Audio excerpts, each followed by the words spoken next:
Oi pessoal, tudo bem? Hoje a gente vai estar dando continuidade aos nossos vídeos da parte de mecanismo, né? Hoje a gente vai estar fazendo o segundo vídeo, né? Falando sobre momento de giro em acionamentos por engrenagem, né? No último vídeo a gente falou sobre alguns conceitos, né? E agora a gente vai falar sobre algumas características, né? Que envolvem aí essa análise, né? A primeira característica eu vou chamar aqui de FU1, né? Que seria a força tangencial, ou melhor, vou colocar como FT.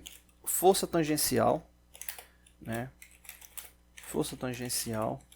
Essa força tangencial que está ligada diretamente ao impulsionamento, né, dos dentes da engrenagem, tomando como base o contato pelo diâmetro primitivo, né, pelo diâmetro primitivo das engrenagens. Então, é uma característica importante para o sistema de transmissão e uma característica também importante aqui para a análise do momento de giro, né, ou seja, do torque.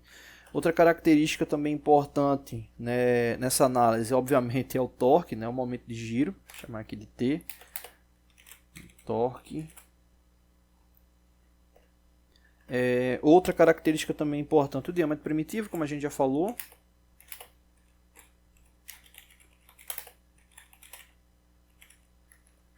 Diâmetro primitivo. Número de dentes também. Né, o número de dentes, como Z.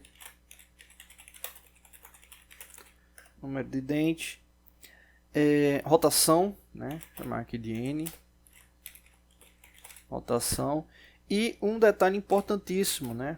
O I, que está ligado à relação de transmissão, né? Relação de transmissão.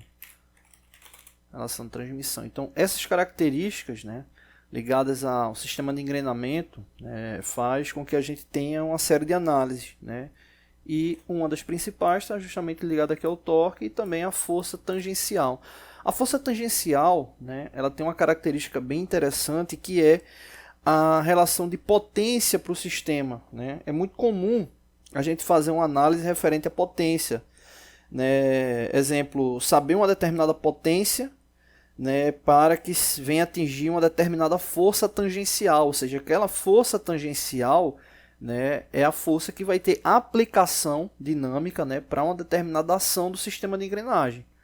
Né? Então, aí uma característica importante, né, por exemplo, dependendo do mecanismo que você está utilizando, né, para uma prensa, enfim, o sistema de transmissão, é importante essa característica da força que vai ser necessária ali para todo o funcionamento do mecanismo. Né? Então, é muito comum essa análise de potência para, né, ter uma base da força tangencial que o sistema vai desenvolver.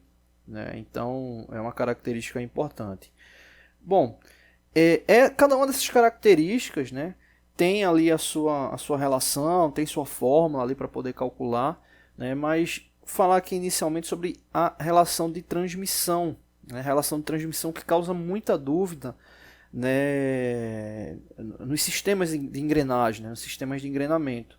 Né, essa relação de transmissão toma como base uma característica, né, inversamente proporcional. Né? Como assim? Se eu tenho aqui uma engrenagem motora, né, que tem o mesmo número de dentes que essa engrenagem aqui, deixa eu apagar aqui para ficar melhor. Uma engrenagem motora, né, que tem o mesmo número de dentes, né, aqui da engrenagem movida. Né, mesmo número de dentes, levando em consideração que, obviamente, o mesmo módulo, diâmetro primitivo, enfim, todas as características geométricas que as engrenagens precisam para serem engrenadas. Então, se eu tenho uma característica como essa, né, vamos supor que essa engrenagem motora ela tem um RPM inicial, né, 2000 RPM. Né, o que é que vai acontecer com a engrenagem movida? Supondo que o sentido de giro inicial dessa engrenagem motora seja o sentido horário, né, uma característica que vai alterar é que a engrenagem movida ela vai ter o seu movimento para o sentido anti-horário. Né, mas a nível de característica de transmissão, não vai ter alteração, né? A rotação, né, vai ser igual. Né? Então a rotação aqui das duas vai ser igual também. 2000 RPM. Da mesma forma, como o torque, né, características também da força tangencial, como a gente já tinha falado no último vídeo. Né? E o que ocorre? Quando a gente tem a mudança, né, do número de dentes das engrenagens, né, a gente chega a características diferentes ali na relação de transmissão final, né? Até um inscrito do canal perguntou, né, se esse cálculo referente à rotação ele está ligado ao diâmetro ou ao número de dentes, né? A gente sabe que enquanto elemento de máquina, né, a engrenagem ela segue normas, né, segue normas específicas, né? Então a construção dela, né, ela teoricamente é padronizada, né? Então essa relação da padronização e o tipo de movimento que ela desenvolve ali por meio do impulsionamento dos dentes, né, faz de fato com que a relação do cálculo da RPM tome como base o número de dentes, né, o número de dentes da engrenagem. Mas a lógica de cálculo é a mesma lógica de cálculo de um sistema, exemplo, por polia, né, mesma lógica de cálculo, né.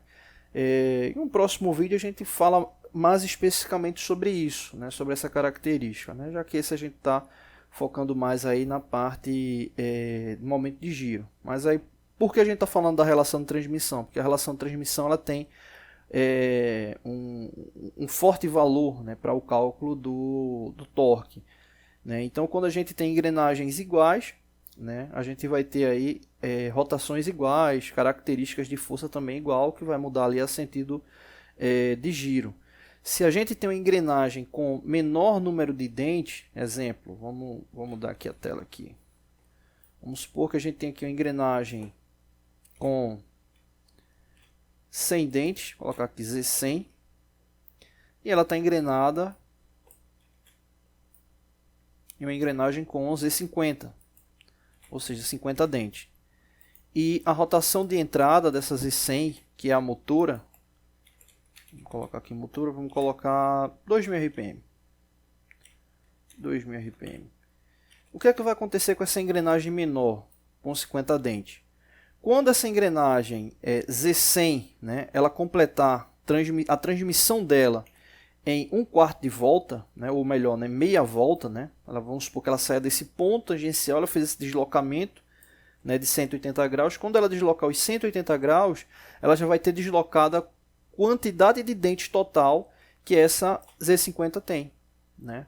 É como se a gente pegasse ali um único dente dessa engrenagem Z100 e esse deslocamento angular aqui, ele fosse proporcionalmente ao deslocamento de 50 dentes, né? Ou seja, em meia volta, essa engrenagem menor, que é a engrenagem aqui movida, ela já vai ter deslocado uma volta completa.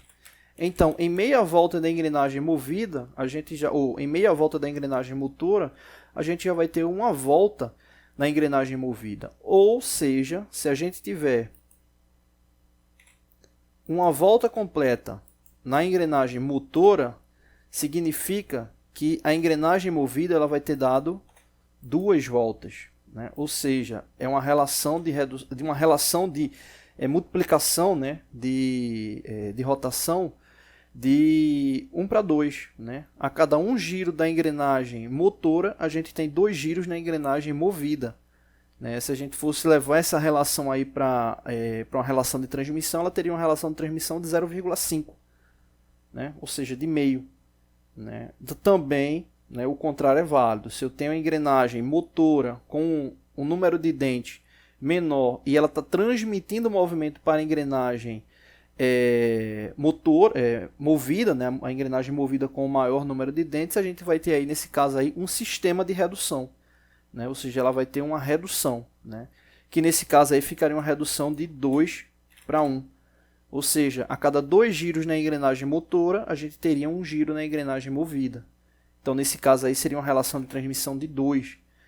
Consequentemente, a gente teria o dobro do torque na engrenagem motora, né? Caso fosse uma ação contrária, né? De uma engrenagem motora com um número de dentes menor para uma engrenagem movida com um número de dentes maior, né? Nesse caso, levando em consideração o dobro, né? Então, é importantíssimo essa análise da relação de transmissão. E quando se tem essa indicação da relação de transmissão, fica muito mais fácil a questão de cálculo da RPM, né? Nesse caso, no exemplo inicial, né, a gente fez 2 exemplos aqui, vamos tomar como base o exemplo inicial, onde a gente tem essa multiplicação, né, da rotação, onde a engrenagem motora tem 2.000 RPM e está transmitindo rotação para uma engrenagem com a metade do número de dentes. Nesse caso, o que, é que vai acontecer com a RPM? Né? Se a gente está tendo essa ação aqui, a rotação ela está aumentando, né? Então ela vai aumentar por 2 vezes, né? Ou seja, nesse caso aqui, essa RPM ela vai para 4.000 RPM. Né? Então a RPM de saída, a RPM de entrada com 2.000 RPM, RPM de saída com 4.000 RPM. Ok? É isso, para o vídeo não ficar tão longo. Próximo vídeo a gente dá continuidade. Valeu!